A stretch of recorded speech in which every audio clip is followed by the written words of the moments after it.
Hola, ¿cómo están? Bien, vamos a continuar con nuestras clases asincrónicas, ¿sí? Abordaremos entonces a partir de ahora la segunda parte del contenido de la asignatura, que también es la segunda parte del desarrollo, ¿sí? Del curso, donde tenemos los elementos del activo, del pasivo y del patrimonio neto, y de ellos nos referiremos a cuestiones específicas, a registraciones vinculadas a cada uno de estos elementos. Vamos a comenzar entonces, dentro de esta unidad 7, que forma parte de la segunda parte, con el rubro caja y bancos, ¿sí? Que es el 7.7.1. Y antes vamos a hacer alguna aclaración respecto a la denominación del rubro, ¿sí? El rubro, indistintamente, algunos autores eligen una u otra denominación, lo denominamos efectivo, disponibilidades, caja y bancos. Caja y bancos es el nombre que hoy las normas contables profesionales adoptan para la exposición del rubro en los estados contables, ¿sí? Pero en otras situaciones, en otros momentos, el nombre elegido era disponibilidades, y también algunos autores hacen referencia al nombre de efectivo para denominar este rubro y aclaran que caja y bancos no es más que el lugar donde se guarda el efectivo. Bien, ¿qué cuestiones vamos a abordar? Bueno, como verán, es muy amplio lo que vamos a abordar. Quiero aclarar que me detendré especialmente en aquellas cuestiones que merecen una explicación en cuanto a digamos, aprender la forma o la metodología para aplicar determinada cuestión, y no en cuestiones que sean meras clasificaciones o definiciones que no dificulte el estudio por parte de ustedes. ¿Qué vamos a abordar entonces? El concepto y algunas clasificaciones del rubro, la composición del rubro, ¿sí? La medición contable inicial, pautas a tener en cuenta en la administración de los fondos, ¿sí? La organización contable para el manejo de los fondos, el uso de la cuenta caja y el funcionamiento de los fondos fijos. Y por último, los procedimientos de control, que para este rubro son el arqueo y la conciliación bancaria. Bien. Respecto al concepto, a la forma de conceptualizar al rubro, ¿sí? Elijo la denominación de efectivo. Decimos que son considerados activos integrantes de disponibilidades, aquellos que tienen poder cancelatorio ilimitado, el dinero en efectivo en caja y bancos del país y del exterior, y todos aquellos otros con poder cancelatorio y liquidez similar. De este concepto, entonces, surgen las siguientes características del rubro. Liquidez inmediata, ¿por qué? Por su disponibilidad, representa el rubro más líquido del activo. Certeza, representan el dinero que tiene un valor cierto, y efectividad por su poder cancelatorio como medio de pago. Bien, en cuanto a las formas principales en que se puede encontrar el dinero, son las siguientes: moneda de curso legal, cheques y cualquier otro instrumento de crédito que haga las veces de dinero, saldos bancarios con posibilidad de librar cheques sobre ellos, saldos bancarios en cajas de ahorro, ¿sí? Moneda extranjera. Clasificaciones hay varias de distintos puntos de vista. Podemos pensar una clasificación según la moneda de curso legal, y ahí tenemos moneda de curso legal en el país, pesos, en nuestro caso, moneda extranjera. Según la localización del dinero, billetes, monedas y cheques recibidos de terceros en poder del ente. El mismo tipo de elementos depositados en cuentas corrientes bancarias. Los mismos elementos recibidos de terceros depositados en una caja de ahorro bancaria, ¿sí? Y según sea la fuente del dinero, o sea, de dónde provengan, pueden provenir por operaciones con los propietarios, por operaciones con terceros.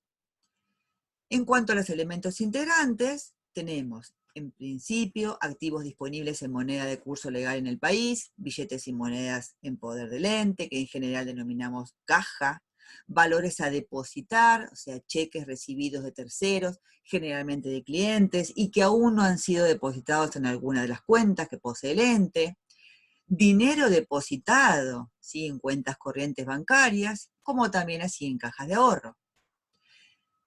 Estos mismos elementos integrantes, pero en moneda extranjera, citamos a los mismos, en lugar de moneda de curso legal, en moneda extranjera. Y vamos ahora al reconocimiento contable. El reconocimiento contable está vinculado a la condición de este elemento, de este recurso, de este bien para ser considerado activo. Y acá estamos repasando el concepto de activo.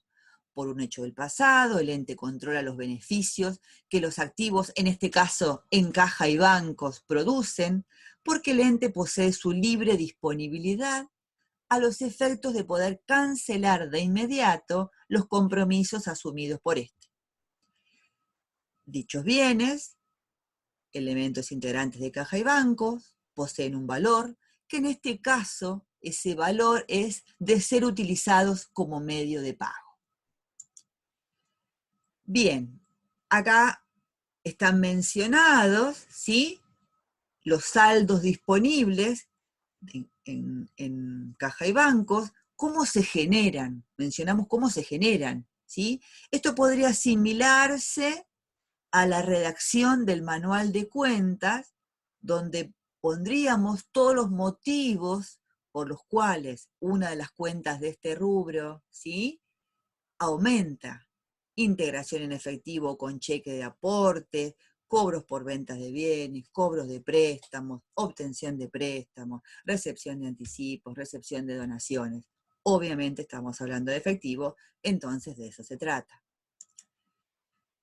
Bien, respecto a la medición contable, y debido a la característica que tienen este tipo de activos, ¿sí?, no ofrece dificultad su medición, ¿sí?, porque está dada, cuando se brinda información contable sobre este elemento, ¿sí?, se expresa en la moneda de curso legal del país.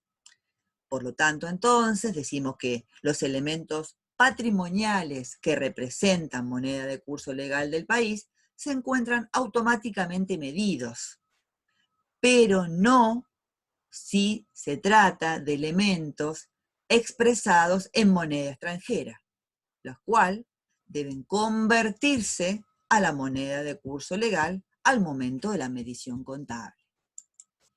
Bien, respecto a este recorrido que estamos haciendo, vayamos ahora entonces a la organización contable para el manejo de los fondos.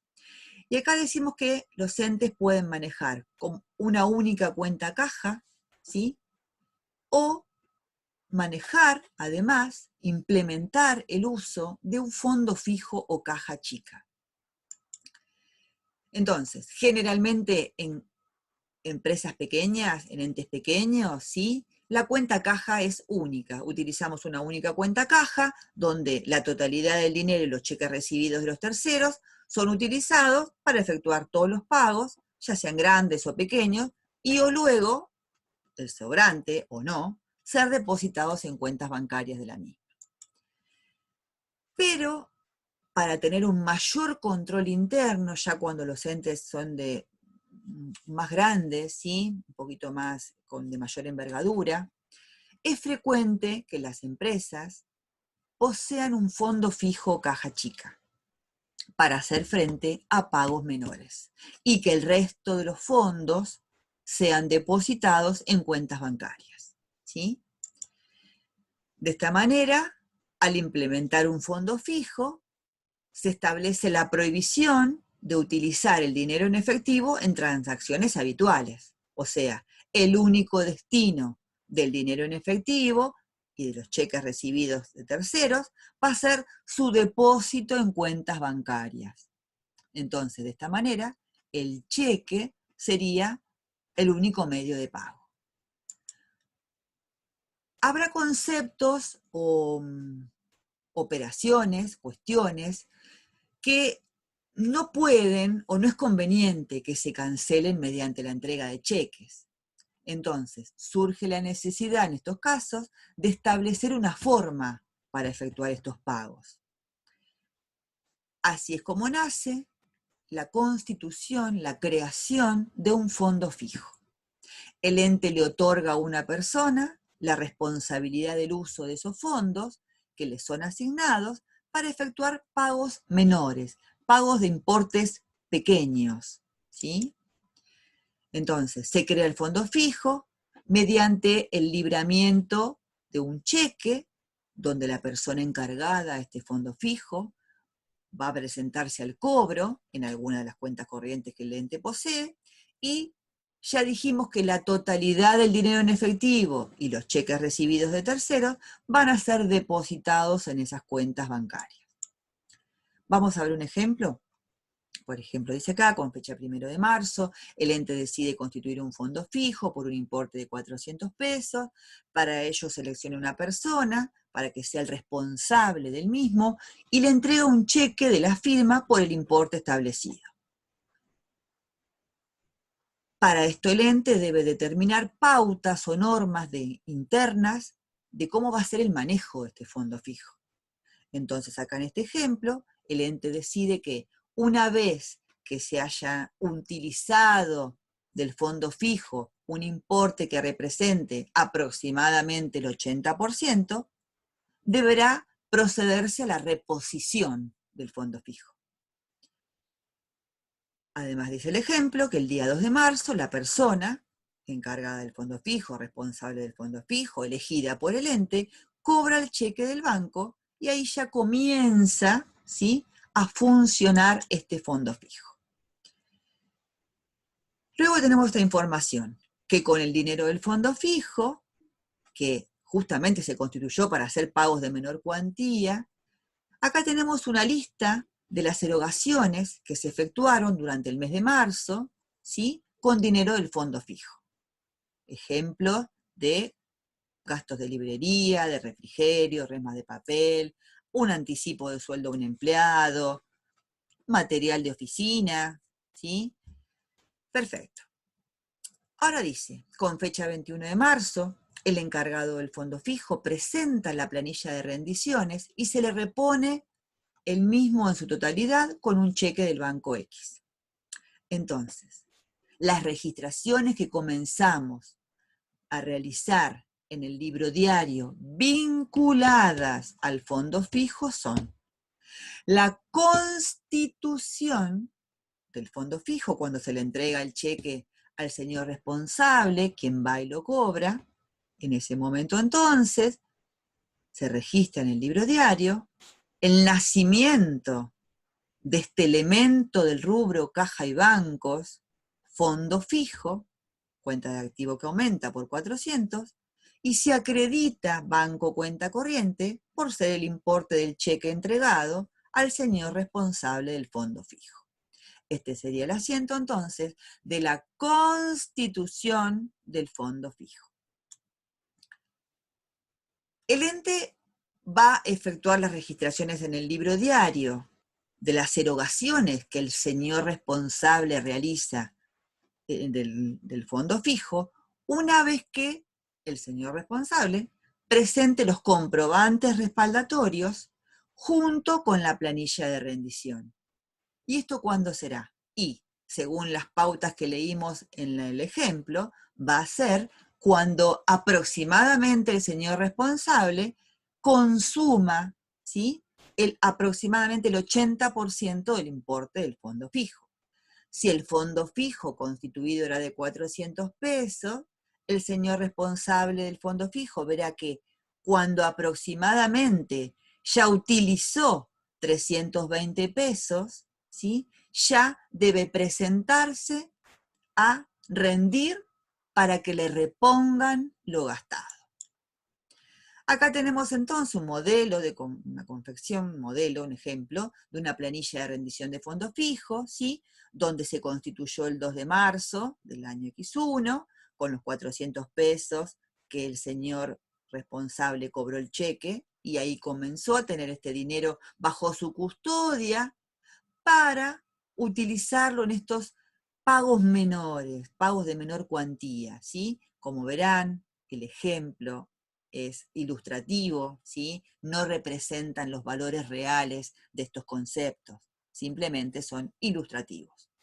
Entonces vemos que acá, como fue llevando un saldo cada vez que utilizaba dinero del fondo fijo, cuando llegó aproximadamente, en este caso pasó, ¿sí? Porque bueno, habíamos sacado la cuenta que el 80% eran 320, o sea, cuando rondaba que más o menos un saldo de 80 pesos se presentaba, bueno, acá llegó un saldo de 74,95 y firma la planilla a la cual le incorpora los comprobantes respaldatorios y se presenta para que le repongan el importe gastado.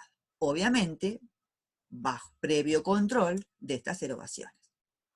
Entonces, controlado este fondo fijo, controlados estos gastos hechos por el señor responsable, el fondo fijo es repuesto. Prestemos atención acá. Es recién en este momento, en el momento de la reposición, cuando el sistema de información contable toma conocimiento de las erogaciones que ha hecho el señor del fondo fijo. Antes no. Entonces, se presenta con la planilla de rendición y con los comprobantes, y con esa documentación es que se hace esta registración en el libro diario. Se clasifican las erogaciones según sean resultado, según, por ejemplo, acá tenemos un anticipo de sueldo, que no es resultado, obviamente, una factura de luz pagada posterior al consumo, o sea que ya se había registrado el devengamiento correspondiente, por eso esta factura de luz, la registración es la cancelación del pasivo, ¿sí? Acreditando la cuenta fondo fijo, porque es de donde se utilizaron los fondos para hacer estos pagos. A continuación de esta rendición, tenemos la reposición, es decir, se controla, se registra la rendición y se le repone lo gastado mediante una emisión del cheque por el importe, obviamente, de las erogaciones efectuadas con el fondo fijo. Entonces, de esta manera, vuelve a aumentar el fondo fijo, debitándose por 325,05 y acreditándose la cuenta banco, cuenta corriente, porque se vuelve a emitir un cheque. Estos dos asientos, obviamente, podrían registrarse de manera conjunta la rendición y la reposición, y de esta forma, en lugar de tener la registración de todas las erogaciones contra fondo fijo y luego fondo fijo contra banco, directamente sería todas las erogaciones contra banco, cuenta corriente. Bien, ¿qué tenemos que mencionar respecto al fondo fijo? Algunas cuestiones. Primero tenemos que tener en cuenta que el importe elegido para constituir el fondo fijo no debe ser ni muy excesivo ni muy deficiente. Esto va a estar relacionado con la frecuencia con que este fondo fijo es rendido, ¿sí? Y repuesto. Por eso, lo ideal sería que la reposición sea mensual. ¿Y por qué esto? Porque no nos olvidemos de lo que ya insistimos y aprendimos en la primera parte de la asignatura.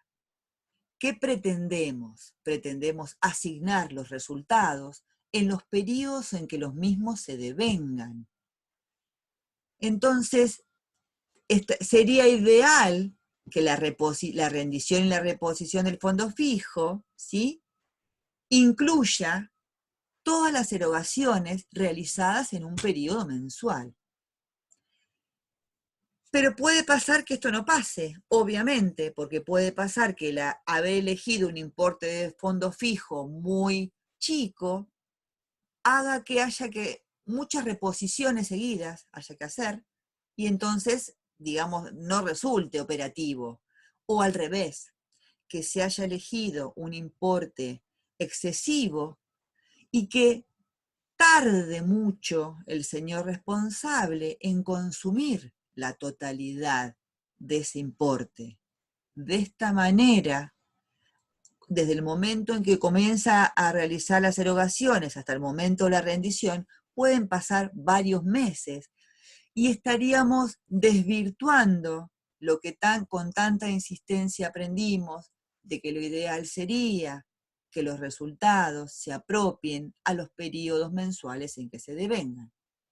Entonces, buscar un equilibrio entre el importe que no sea muy excesivo, pero tampoco que sea muy pequeño y que resulte poco práctico que haya reposiciones seguidas. Si bien durante el ejercicio, en los periodos mensuales, no debemos ser tan rígidos con esto de la apropiación del resultado, sí o sí debemos, al cierre del ejercicio económico, apropiar todos los resultados devengados en él. ¿Qué significa esto?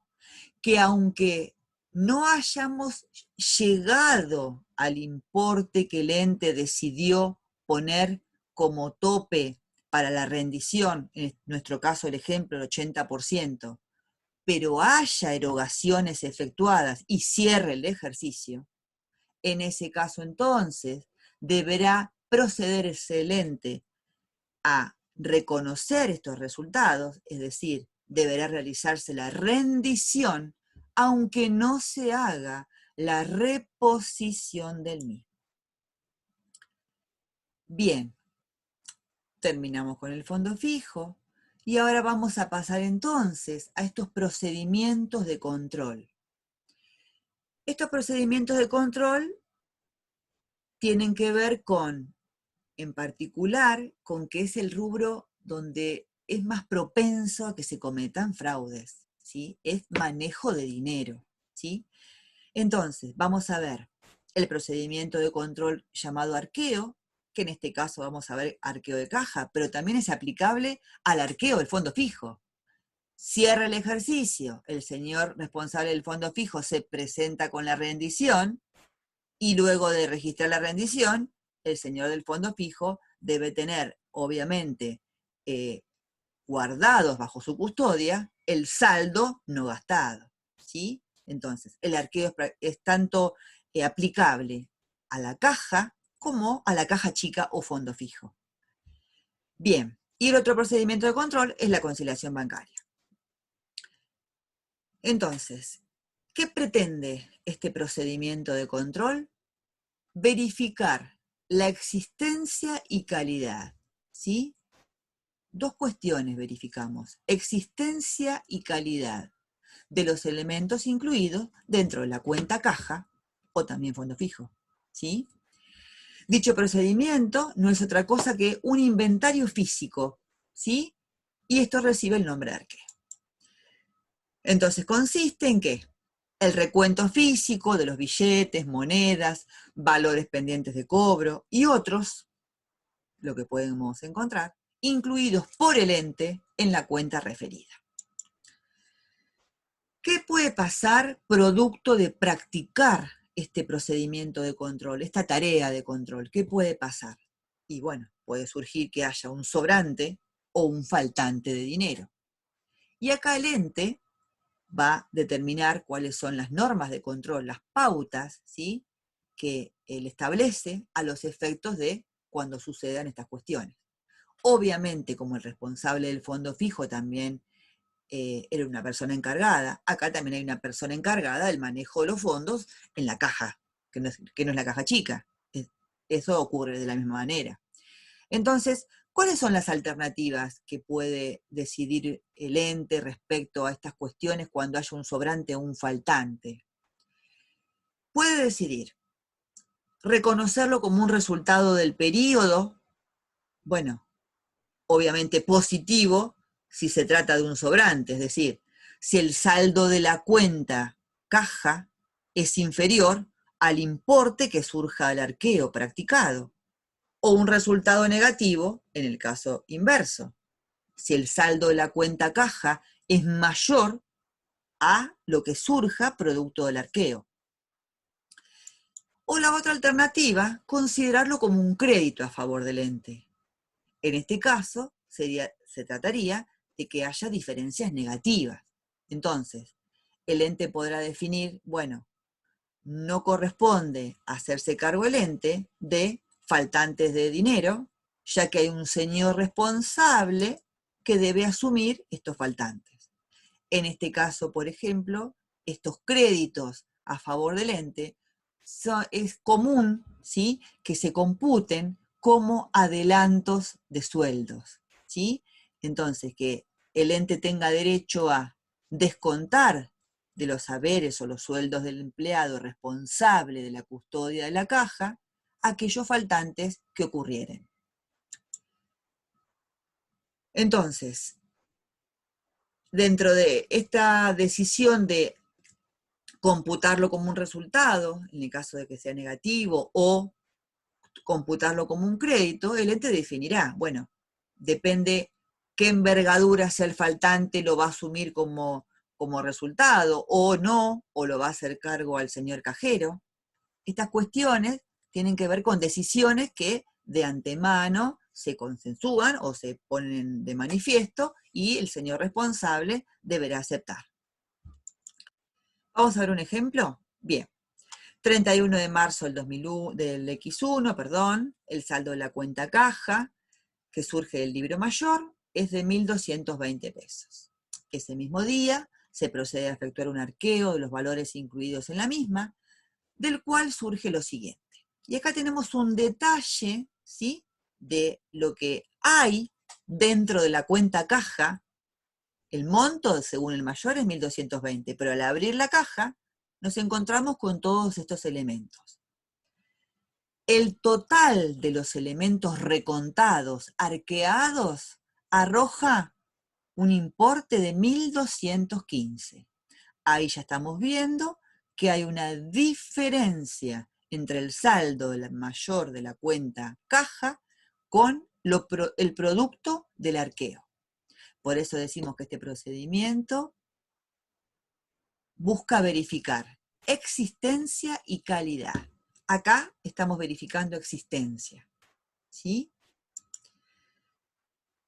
¿Qué supuestos manejamos en este ejemplo? Bueno, dice acá que el ente asume a su cargo las diferencias de caja que puedan ocasionarse como consecuencia de redondeos, ¿sí?, de hasta 20 pesos. O sea, si la diferencia es de hasta 20 pesos, el ente la asume a su cargo. Es decir, la computa como un resultado negativo. No responsabiliza al señor cajero.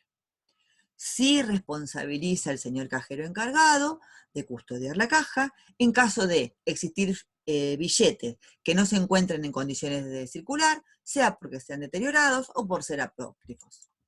Bien. Veamos un modelo, un esquema, una planilla, ¿sí?, de un arqueo de caja, donde están detallados los elementos recontados, arqueados, ¿sí? Y acá pusimos dos columnas, en una donde ponemos lo que sí es caja, se considera como caja, es computable como caja porque reúne con las condiciones de ser caja según la definición que dimos, y aquellos que no serían computables como caja. Y para aquellos que no son computables como caja, obviamente, ¿cuál es la partida? ¿A qué partida hay que reclasificarlos por no ser caja? Tenemos los billetes de curso legal, que no tienen ningún problema para ser aceptados como medio de pago, como computables, lo mismo que las monedas de curso legal, pero después hay billetes apócrifos, ¿sí? Billetes que no sirven como medio de pago, ¿sí? Billetes falsos, billetes deteriorados, ¿sí? Entonces, en este caso, este billete de 20 pesos, ¿sí?, que el ente ya aclaró de antemano que no se iba a hacer cargo, sino que era responsabilidad del señor cajero, lo vamos a reclasificar como un crédito. ¿Por qué? Y bueno, porque deberá asumir el señor cajero, reintegrar el importe de este billete que nos sirve como medio de pago. Luego tenemos un cheque recibido de terceros, no de la cuenta bancaria del ente, con fecha de pago 15 de enero del X1. Recuerden que estamos haciendo el arqueo al 31 de marzo del X1, ¿sí? Está como no computable, es por 110 pesos y está clasificado al rubro créditos. Ahora vamos a ver por qué. tenemos un vale firmado por un anticipo de sueldo, no hay duda que estaba autorizado el señor cajero a entregar un anticipo de sueldo por 40 pesos, pero obviamente ese vale no es equivalente a efectivo, no sirve como medio de pago, vamos a reclasificarlo al rubro créditos. Después tenemos un cheque con fecha de pago 30 del 6 del X1, estamos al 31 de marzo del X1, este cheque no puede ser cobrado de manera inmediata, también está clasificado en el rubro créditos. Un vale firmado por gastos no rendidos, alguien que realiza tareas de mensajería, ¿sí? Que precisa dinero para ir a comprar útiles de oficina o para hacer algún trámite bancario o lo que fuese, lleva dinero para el viático, ¿sí? De 15 pesos, también alguien va a tener que rendir este vale firmado, también como crédito, y un cheque con fecha de pago 23 de marzo, siendo 31 de marzo, no hay ningún problema de computar a este cheque que puede ser efectivizado de manera inmediata, ya sea depositado en la cuenta corriente del ente o ya sea cobrado por ventanilla, por lo tanto corresponde que comprenda el rubro caja y bancos. Entonces ahí llegamos a una totalidad de elementos computables por 950 y elementos no computables por 265. Bien, habíamos dicho entonces que el saldo contable era de 1.220 y que lo producido después del recuento era de 1.215. Ya habíamos verificado existencia y estamos detectando una diferencia de 5 pesos, que como el ente ya aclaró que asumía a su cargo diferencias por redondeos de hasta 20 pesos, estos 5 pesos los va a reconocer como un resultado del periodo. Pero luego del análisis tenemos que clasificar estos elementos que ya hemos visto en la planilla de arqueo de caja, quitarlos de la cuenta caja donde están, por no ser computables, y registrarlos en las cuentas respectivas. Dentro de anticipo de sueldos, volvemos para atrás para recordar, ¿qué vamos a poner? Vamos a poner los billetes apócrifos, porque deberá hacerse cargo el señor cajero de reponer estos 20 pesos, y estos otros 40 pesos del vale por anticipo de sueldos entregado, que obviamente el señor cajero estaría autorizado a realizar. Entonces, en la cuenta anticipo de sueldos, podemos poner estos dos elementos no computables. Luego tenemos deudores por ventas por 110 pesos. ¿Por qué? Porque ese cheque con fecha enero que teníamos por acá, a ver si vuelvo a la pantalla anterior, este cheque con fecha 15 de enero ya está vencido. Ese cheque no va a poder efectivizarse, ni depositarse, ni cobrarse por ventanilla. Ese cheque no está cobrado. Ese cheque deberá volver a contactarse con la persona que lo entregó y esa persona deberá cambiarlo, ¿sí? Hasta tanto eso no se produzca, el ente va a tener derecho, por supuesto, a que el señor que le entregó este cheque lo reintegre, lo cambie. De esta manera, por la cuenta que estamos utilizando acá, suponemos que el cheque nos lo entregó un cliente, entonces utilizamos la cuenta deudores por ventas o cliente. Y después había un cheque que no voy a volver porque ya lo hemos mencionado, un cheque con vencimiento 30 del 6, ¿sí? Que no podía ser efectivizado. Por lo tanto, no puede integrar caja y bancos este cheque de pago diferido. Este cheque de pago diferido habrá que esperar a la fecha en la cual consta en el cheque de diferimiento para poder efectivizarse. No es equivalente a efectivo, no corresponde que esté en caja, corresponde reclasificarlo en el rubro créditos en la cuenta cheques de pago diferido. Y después tenemos este vale por gastos no rendidos, donde supusimos que lo llevó un empleado para hacer mensajería de 15 pesos, que hasta tanto esa persona no vuelva y reintegre los 15 pesos o rinda lo que gastó con los 15 pesos, lo consideramos como un derecho y lo podemos llamar anticipo de gastos. De esta manera, entonces, reclasificamos todos estos elementos no computables en las cuentas respectivas y disminuimos caja por estos elementos no computables. Pero por otro lado, nos falta reconocer la diferencia cuando verificamos la existencia, que teníamos que 5 pesos no estaban mediante ningún elemento, directamente no igualaba el saldo contable con el producto del arqueo. Y según el ente lo había determinado, asumía para sí este tipo de diferencias. Entonces tenemos la cuenta faltante de caja, resultado negativo, y acreditamos caja por estos 5 pesos que no están. De esta manera, caja, luego de haber sido acreditada por 265 y acreditada por 5, llegamos a tener el saldo de computable de 950 pesos. Bien. Continuamos entonces con el último procedimiento de control, ¿sí? Que es el procedimiento de control aplicable a las cuentas bancarias. Quiero que esto se entienda de esta manera. Esto es como mirar la contabilidad del banco y la contabilidad del ente en espejo, ¿sí? Tenemos que pensarlo de esa manera. Entonces, el ente va a llevar un libro mayor de la cuenta banco X, cuenta corriente, y el banco también va a llevar su libro mayor de la cuenta que el cliente tiene en ese banco, donde obviamente para el ente es el banco, el titular, donde tenemos la cuenta, pero para el banco, el ente es su cliente. Bien, el banco entonces, en el resumen bancario, va a consignar todas las operaciones que el ente realiza con él, ¿sí? El resumen bancario no es otra cosa que el libro mayor de la cuenta que el banco posee de los movimientos de fondos de sus clientes, ¿sí? Entonces, esto es muy importante.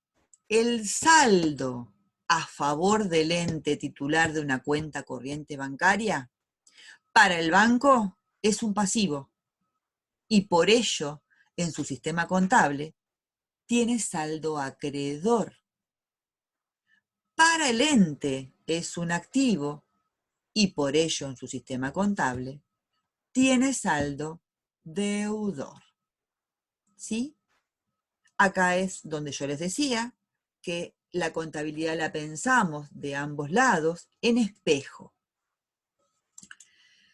Bien, entonces, tenemos el resumen del banco, tenemos el libro mayor del ente, y bueno, y ahora tenemos que ver de qué manera vamos a controlar estos movimientos, ¿sí?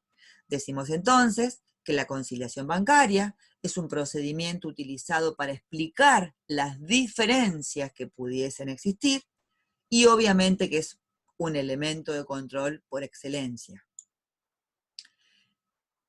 Veamos dos tipos de diferencias pueden ocurrir al practicar, efectuar la conciliación bancaria. Diferencias que llamamos temporarias y diferencias que llamamos permanentes. Decimos que las diferencias temporarias son aquellas que solas se corrigen por el transcurso del tiempo.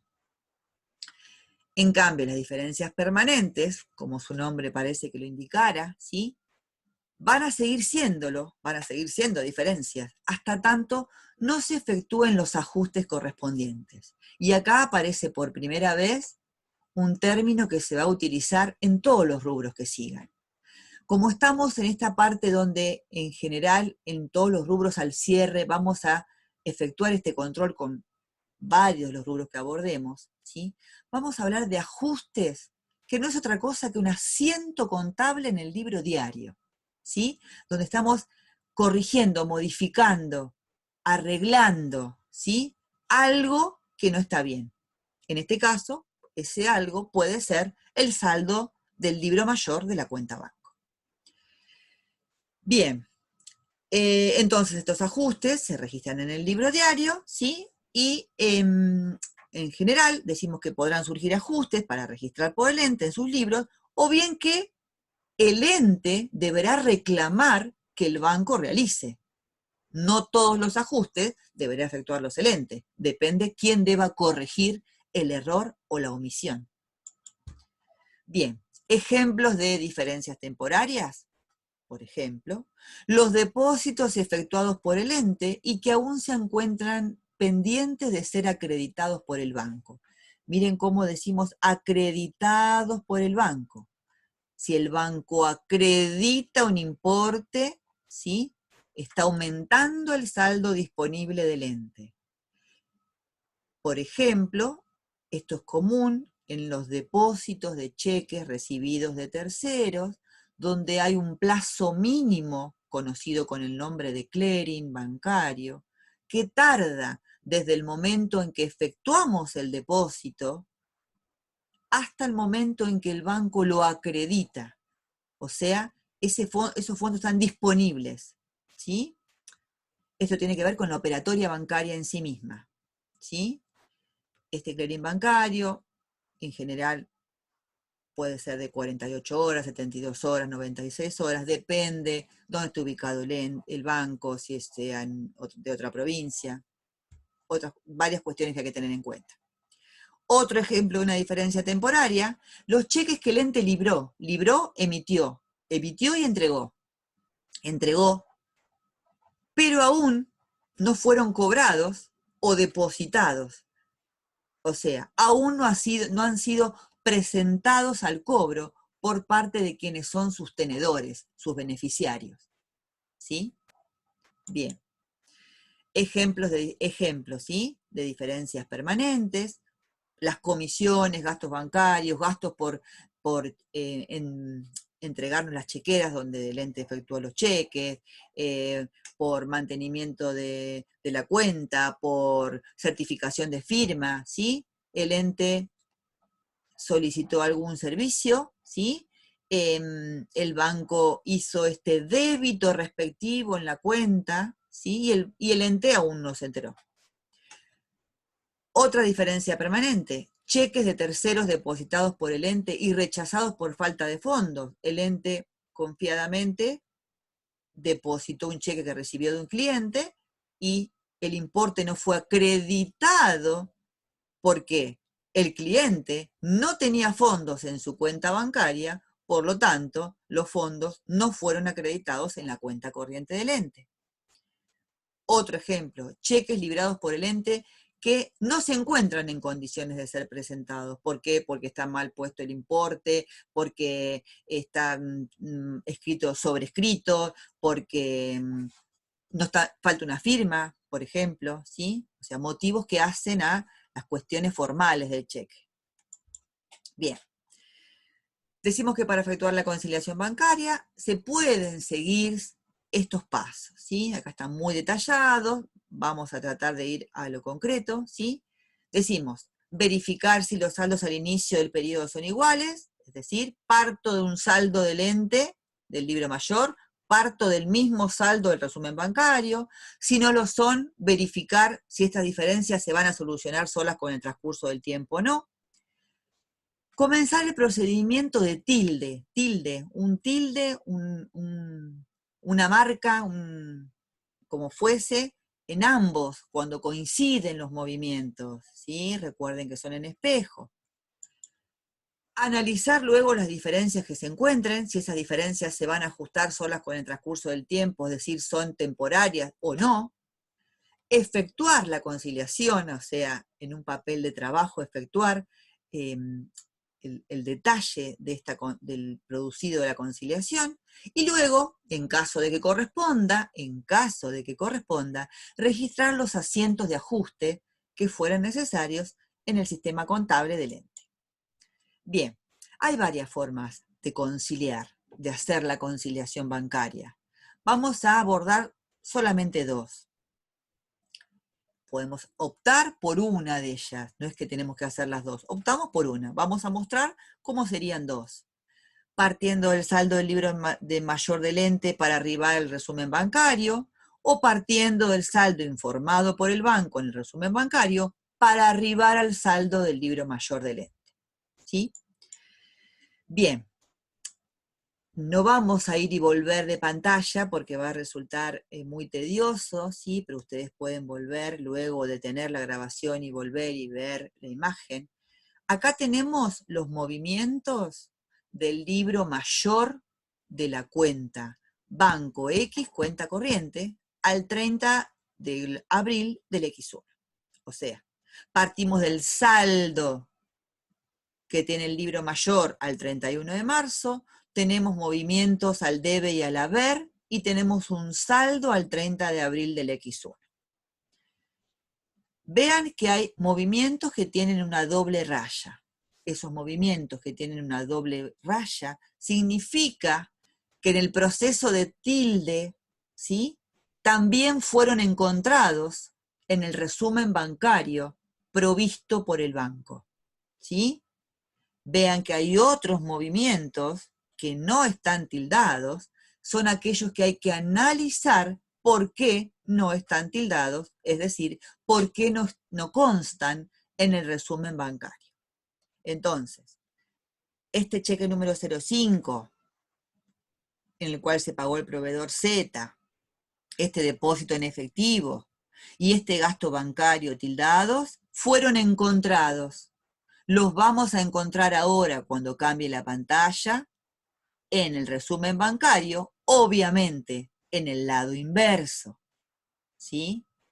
Y acá tenemos que en el libro mayor hay un pago al proveedor J con el cheque 6, hay un depósito de 48 horas, porque es un depósito que el ente hizo de un cheque recibido de un cliente donde el plazo mínimo de acreditación es 48 horas, que no se encontró en el resumen bancario, y hay un gasto, ¿sí?, bancario que el ente no encontró en el resumen bancario. Y fíjense que es el mismo importe del otro gasto que sí está tildado.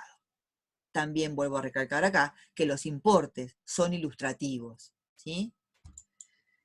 Acá tenemos el resumen bancario. Vemos los movimientos coincidentes, obviamente en el lado inverso, ¿sí? El cheque está debitado en el resumen bancario, disminuye el saldo. El depósito en efectivo está acreditado, aumenta el saldo. El gasto bancario está debitado, disminuye el saldo. Y además encontramos dos movimientos que están en el resumen bancario que no estaban en el libro mayor. ¿Sí? Entonces, tildamos y encontramos en ambos registros contables, libro mayor general del ente, resumen bancario del banco, movimientos que no se encuentran de igual manera en ambos. Entonces, ya verificamos. Al saldo al inicio del periodo 31 de marzo coinciden. No hay nada que venga del mes anterior a la espera de ser solucionado. Coinciden ambos saldos iniciales. Respecto a, luego del proceso de tilde, de los movimientos que son iguales, ¿qué se encuentra? En la contabilidad del ente se encuentra el cheque 6, que no fue presentado al cobro, es decir, el proveedor al que se le entregó no lo depositó ni lo cobró aún al día 30 de abril. Bien.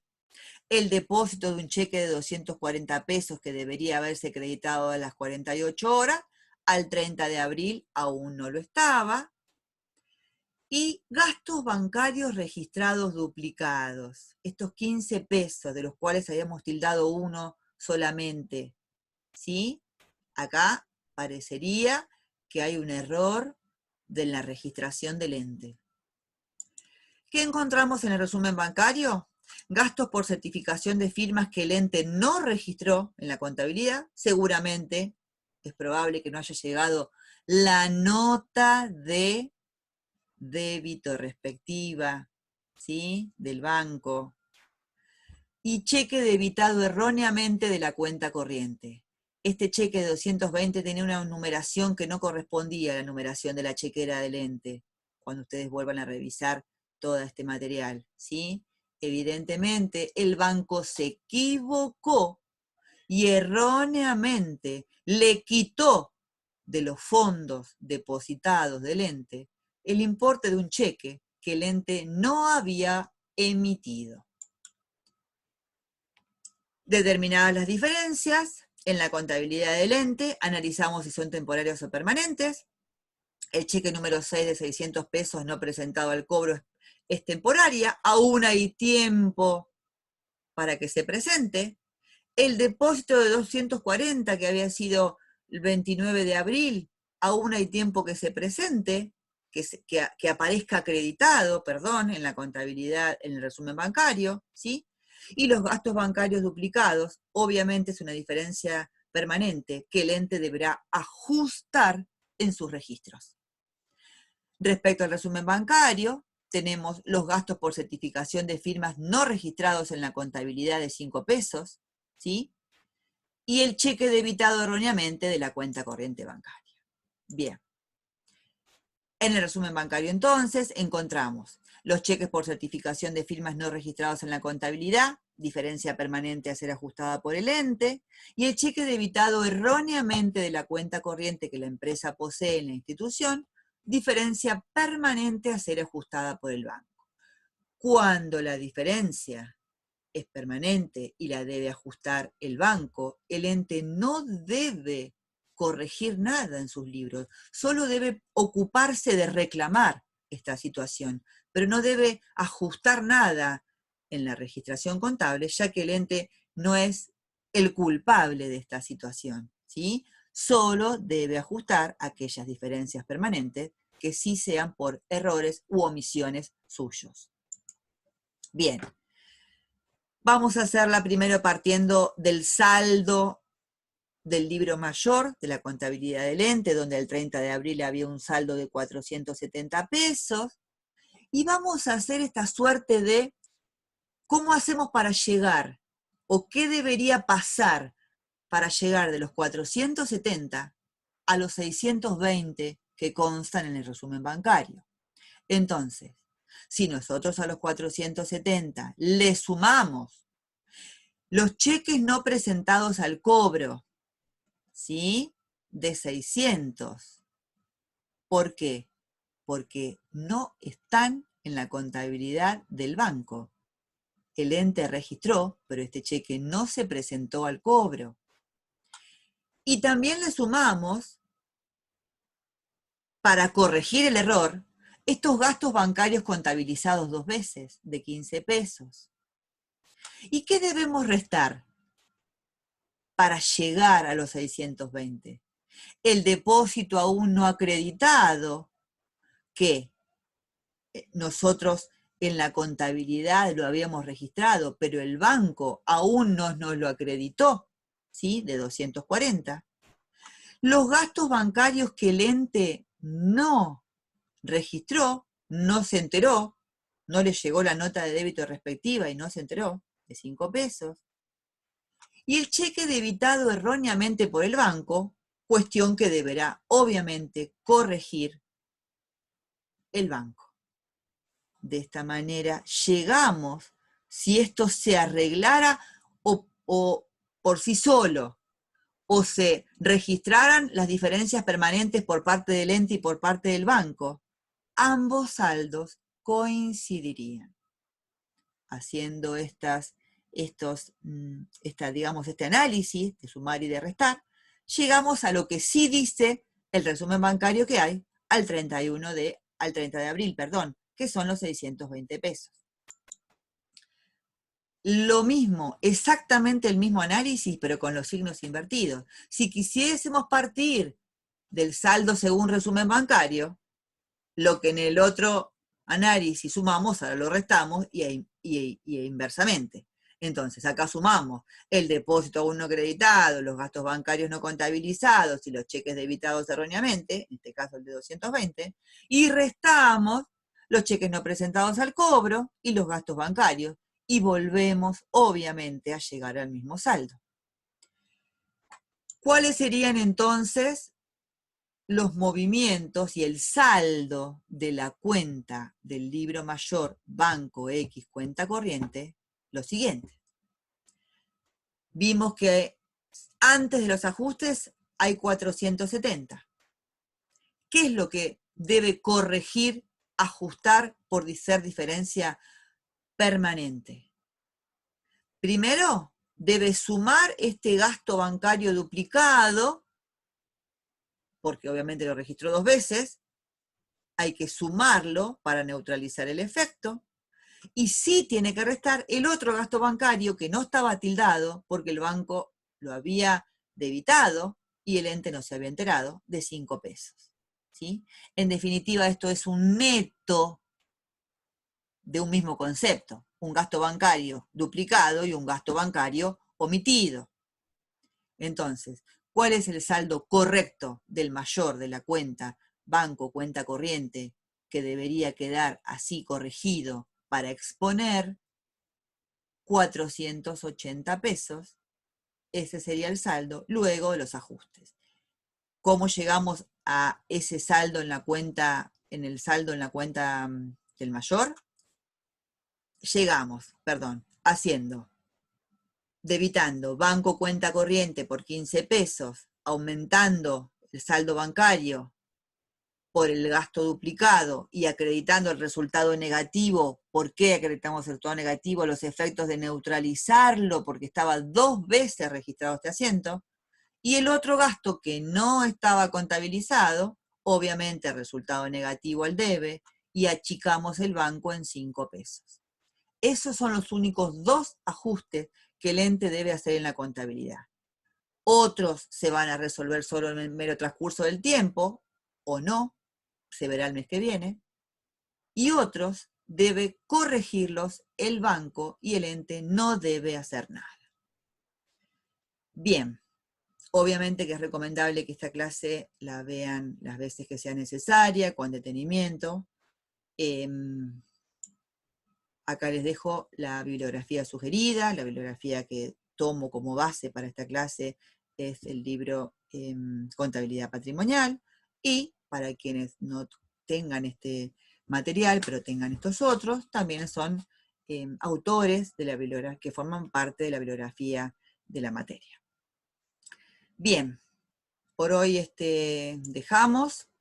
Obviamente van a estar de vuelta las clases ubicadas donde están las otras clases, en la sección clases virtuales, y vamos a seguir compartiendo nuestro espacio porque, bueno, a partir de ahora vamos a continuar con todos los elementos de la segunda parte. Bueno, nos estamos viendo.